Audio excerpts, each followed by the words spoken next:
ശബരിമലയിലെ സ്വർണ്ണ കവർച്ചയിൽ ഇപ്പോഴത്തെ ദേവസ്വം മന്ത്രി രാജിവെക്കണമെന്നും ദേവസ്വം ബോർഡ് പ്രസിഡന്റിനെ അടക്കം പുറത്താക്കണമെന്നുള്ള പ്രതിപക്ഷത്തിന്റെ ആവശ്യം, ഡിമാൻഡ്, അതിനെ ശരിവയ്ക്കുന്ന തരത്തിൽ അടിവരയിടുന്ന ഗുരുതരമായ പരാമർശങ്ങളാണ് ഹൈക്കോടതി ഇന്നലെ നടത്തിയിരിക്കുന്നത്.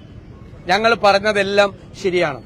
2019 വ്യാജ പാളിയുണ്ടാക്കി, ചെമ്പുപാളിയുണ്ടാക്കി ഒറിജിനലായിട്ടുള്ള ദ്വാരപാലക ശില്പം കോടീശ്വരന്മാർക്ക് വിറ്റ കഴിഞ്ഞ ഭരണസമിതി അതിന്റെ കുറ്റക്കാരായിട്ട് ഇപ്പോൾ പ്രതിപ്പട്ടികയിൽ വന്നിരിക്കുകയാണ് തിരുവിതാംകൂർ ദേവസ്വം ബോർഡ്.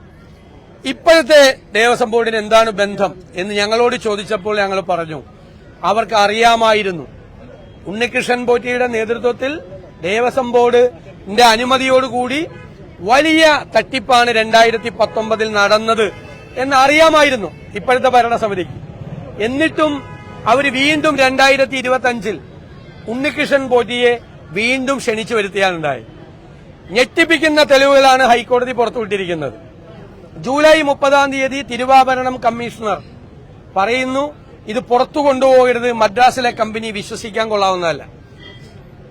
ഓഗസ്റ്റ് 8 നേരെ കീഴ്മേൽ മറിയുന്നു ദേവസ്വം കമ്മീഷണർ.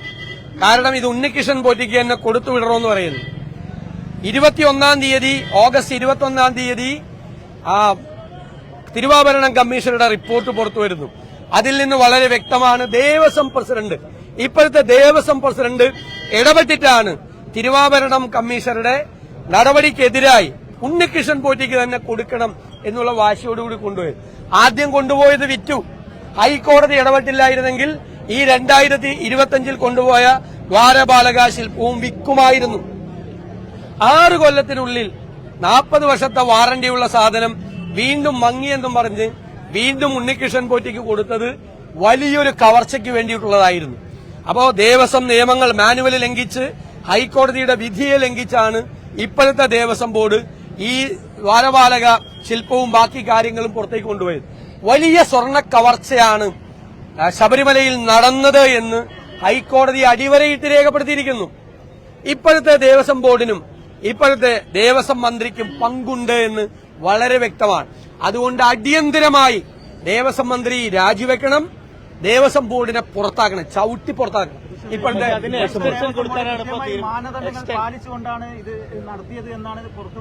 ഹൈക്കോടതിയുടെ കംപ്ലീറ്റ് വിവരങ്ങൾ പുറത്തു വന്നിരിക്കുകയാണ്. അതായത് ഹൈക്കോടതി വിധി ലംഘിച്ച് ദേവസ്വം മാനുവൽ ലംഘിച്ചാണ് ഈ സാധനം പുറത്തേക്ക് കൊണ്ടുപോയത് എന്ന് ഇന്നലെ പുറപ്പെടുവിച്ച ഹൈക്കോടതിയുടെ വിധിയിലെ പരാമർശമുണ്ട്. ദേവസ്വം ബോർഡ് അത് എന്താ പറയുക, ഹൈക്കോടതി കറക്റ്റായിട്ട് പറഞ്ഞിട്ടുണ്ടല്ലോ. ദേവസ്വം മാനുവലിലെ വകുപ്പെടുത്ത് പറഞ്ഞിട്ടാണ് ഇത് പുറത്തേക്ക് കൊണ്ടുപോകാൻ പാടില്ല. ഹൈക്കോടതിയുടെ വിധിയിൽ പറഞ്ഞിട്ടുണ്ട് ഇത് പുറത്തേക്ക് കൊണ്ടുപോകാൻ പാടില്ല. ദേവസ്വം കമ്മീഷണറുടെ കത്തുണ്ട്, ഇത് പുറത്തേക്ക് കൊണ്ടുപോകാൻ പാടില്ല. ആ കത്തിനെ മറികടന്നാണ് ദേവസ്വം ബോർഡ് പ്രസിഡന്റ് ഇടപെട്ട് വീണ്ടും ഇത് കക്കാൻ വേണ്ടിയിട്ടാണ് ഇത് കൊടുത്തിരിക്കുന്നത്. പ്രശാന്ത് എന്ന് പറയുന്നത് ഞാനല്ല, ഉദ്യോഗസ്ഥരാണ് ഇതിൽ കാരണം. പിന്നെ എന്തിനാണ് പ്രസിഡന്റ്? അല്ല പിന്നെ എന്തിനാ പ്രസിഡന്റ്? ദേവസ്വം പ്രസിഡന്റ് ഇടപെട്ടിട്ടാണ് ദേവസ്വം കമ്മീഷണർ ഒരാഴ്ചക്കുള്ളിൽ അഭിപ്രായം മാറ്റിയതെന്ന് ഹൈക്കോടതി പറഞ്ഞിരിക്കുന്നത്. പിന്നെ അയാളെന്താ നോക്കൂത്തിയാരാണ് അവിടെ പോയിരിക്കുന്നത്? അയാളാണ് ഇടപെട്ടത്. ദേവസ്വം കമ്മീഷണർ പറഞ്ഞു ഇത് പുറത്തേക്ക് കൊണ്ടുപോകാൻ പാടില്ല, ഇവിടെ വെക്കണമെന്നും. ഒരാഴ്ചക്കുള്ളിൽ ഇയാൾ അഭിപ്രായം മാറ്റിയെന്നാണ് കോടതി, ഞാനല്ല പറഞ്ഞത്, കോടതി പറഞ്ഞിരിക്കുന്നത്. ഓഗസ്റ്റ് 8 അഭിപ്രായം മാറ്റി. ജൂലൈ 30 പറഞ്ഞ അഭിപ്രായം 7 ദിവസം കഴിഞ്ഞപ്പോൾ കമ്മീഷണർ മാറ്റിയതിന്റെ കാരണം ദേവസ്വം ബോർഡ് പ്രസിഡന്റ് ഇടപെട്ട് ഈ ഉണ്ണികൃഷ്ണൻ പോറ്റിക്ക് തന്നെ കൊടുക്കണം എന്ന് പറഞ്ഞാണ്. അതാണ് കാര്യം. അപ്പൊ വളരെ വ്യക്തമാണ്, ദേവസ്വം ബോർഡിന്റെ പ്രസിഡന്റിനും ഇപ്പോഴത്തെ ഭരണസമിതി അംഗങ്ങൾക്കും പങ്കുണ്ട്. കഴിഞ്ഞ ദേവസ്വം ബോർഡ് പ്രസിഡന്റും മെമ്പർമാരും ഒക്കെ പ്രതികളായേ, ദേവസ്വം ബോർഡ് തന്നെ പ്രതികളാണ് കേസിൽ. ഇനിയിപ്പോ ഇവരുടെ കേസാണ് വന്നിരിക്കുന്നത് ഇപ്പോഴത്തെ ദേവസ്വം ബോർഡ്.